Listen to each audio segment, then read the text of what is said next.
Lieutenant Underwood and Midshipman Henry fell at the hands of savages while promoting the cause of science and philanthropy at Malolo, one of the Fiji group of islands, July 24, 1840.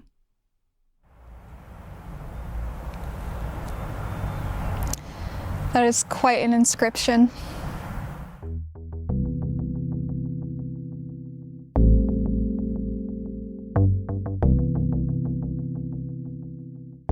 Behind me is Mount Auburn's naval monument. It's a cenotaph that was erected to memorialize the many men who perished on faraway lands or seas as part of the U.S. exploring expedition. What is the U.S. exploring expedition? I thought you'd never ask. The U.S. exploring expedition of 1832 through 1842 was created to gain a better understanding of oceanography and other sciences, as well as to promote international trade. Over the course of 4 years, the expedition would travel 87,000 miles, circumnavigating the globe and making many discoveries along the way.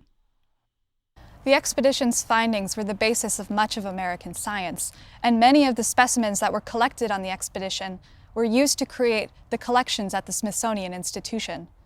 However, these discoveries came at the expense of native populations in many cases, and especially the case of Midshipman Henry and Lieutenant Underwood. The U.S. exploring expedition was otherwise known as the Wilkes Expedition, after its leader, Charles Wilkes.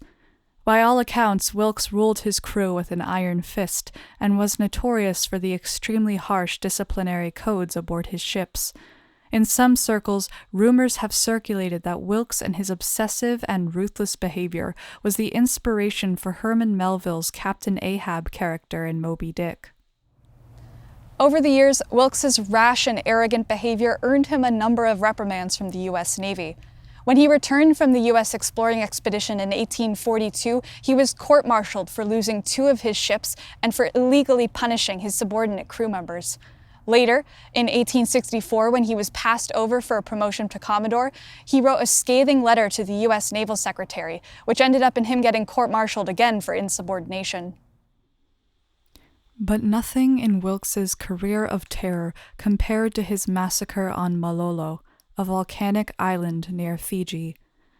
While tasked with negotiating with the native Fijians for food, 2 of Wilkes's crew members, one of them even being Wilkes's nephew, vastly overestimated the friendship the expedition had made with the Yarrow village on the island. The 2 crew members, Wilkes Henry and Joseph A. Underwood, led a small party ashore, practically unarmed. Later, the party returned to their ship, with flags flying at half-mast. The bloodied and mutilated bodies of Midshipman Henry and Lieutenant Underwood were buried on a small island nearby. Enraged, Wilkes set out for retribution, writing in his notes, "The blood of the slain imperatively called for retribution, and the honor of our flag demanded that the outrage upon it shall not remain unpunished." Wilkes sent 70 officers ashore with the express intention of destroying every house, every crop, every canoe, and to kill every man they could find. Although, upon arriving ashore, the officers found no people in the village. Suspecting that the people of the Yarrow village had fled to a nearby non-combatant village, the officers set further inland. As the expedition's attack party closed in on the peaceful village of Solivu, the village's chief came out, pleading with the officers that his village had not been involved in the attack. This, of course, did nothing to change their minds, and they attacked, tragically massacring 87 native people that day. Back on the shores of the United States, people did take notice of Charles Wilkes's brutal retribution, and in the end, the massacre led to his conviction via court-martial, although this action was merely a slap on the wrist for such a heinous crime. Hi, I'm Corinne from Mount Auburn Cemetery.